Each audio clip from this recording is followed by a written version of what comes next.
Hi my dear students, this is Prashant. இந்த வீடியோவில் நம்ம என்ன பார்க்க போகிறோம் அப்படின்னா ஆர்ஆர்பி, எஸ்எஸ்சி இந்த மாதிரி எக்ஸாம்ஸில் கேட்ட மேத்தமெட்டிக்ஸ் ஆப்டிடியூடில் வந்த கொஸ்டின்ஸை தான் நம்ம சால்வ் பண்ண போகிறோம். பட் அந்த கொஸ்டின்ஸ் நம்ம சால்வ் பண்ணுறோம் அப்படின்னா பேசிக்ஸ் நம்ம தரவாக இருக்கணும். ஓகேவா? அந்த மாதிரியான பேசிக் ப்ராப்ளம் தான் இந்த வீடியோ. நோட் பண்ணிக்கோங்க. பேசிக்ஸான்னு சொல்லிட்டு ஸ்கிப் பண்ணாதீங்க. ஏன்னா பேசிக்ஸ் நம்ம தரவாக இருந்தால் தான் ஸ்டாண்டர்ட் ப்ராப்ளமை ஒர்க் அவுட் பண்ண முடியும். So here it is given every rational number is also known as, ஓகேவா, இன்டிஜரா அப்படின்னு கேட்டிங்கன்னா கிடையாது. ஓகே, ஃபஸ்ட் ஆப்ஷன் கிடையாது. எவ்ரி ரேஷனல் நம்பரை நம்ம வந்து நேச்சுரல் நம்பர் சொல்ல முடியாது, ஹோல் நம்பர்னு சொல்ல முடியாது. It is a real number. ஓகேவா? Real number is father of all the numbers.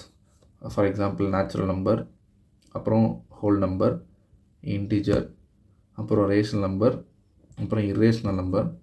இது எல்லாத்தையும் சேர்த்து தான் வந்து என்னென்னா ரியல் நம்பர். இதுக்கும் மேலே ஒரு நம்பர் இருக்காங்க, அதான் காட்ஃபாதர் நம்ம சொல்லுவோம். That is complex number. ஓகேவா? ஸோ இதை பற்றி தனியாகவே ஒரு வீடியோ போட்டிருக்கோம், நீங்கள் போய் அதை நோட் பண்ணிக்கோங்க. அடுத்த கொஸ்டின் போயிடலாம்.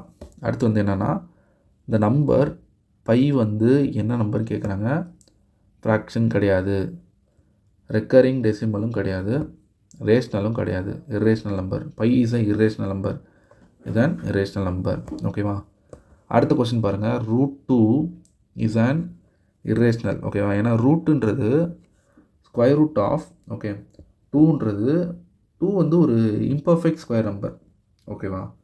அப்போ அதுக்கு நம்ம ஸ்கொயர் ரூட் எடுக்கிறோம் அப்படின்னா அது ஒரு சேர்டு.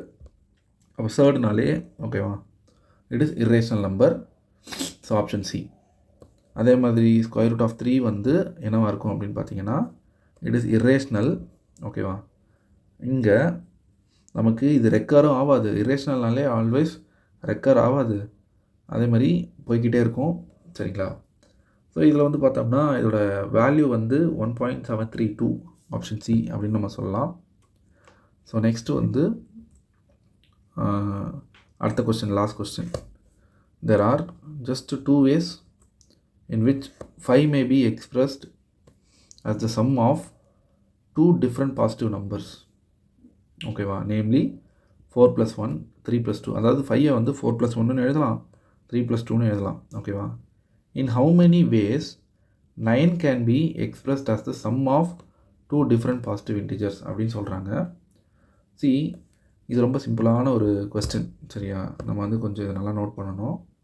அதாவது ஒரு 5 வந்து நம்மளால் வந்து 2 + 3, 1 + 4, கரெக்டாக, அப்புறம் வந்து 2 + 3 அந்த மாதிரி நம்ம எழுதிட்டே வரோம் இல்லையா?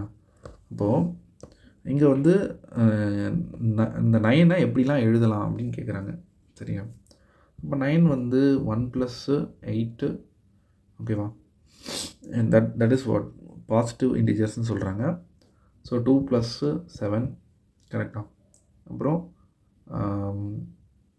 3 + 5, சாரி 3 + 6, 4 + 5. ஓகே, ஐ திங்க் இங்கே ரெப்பிட்டேஷன் வந்து அலௌடு இல்லைன்னு நினைக்கிறேன். அடுத்து வந்து 5 + 4 வரும், but repetition is not allowed. அப்போ வந்து இந்த 4 வேஸ் தான் வந்து என்னென்னா answer. So option B. So option B is our answer. ஓகேவா?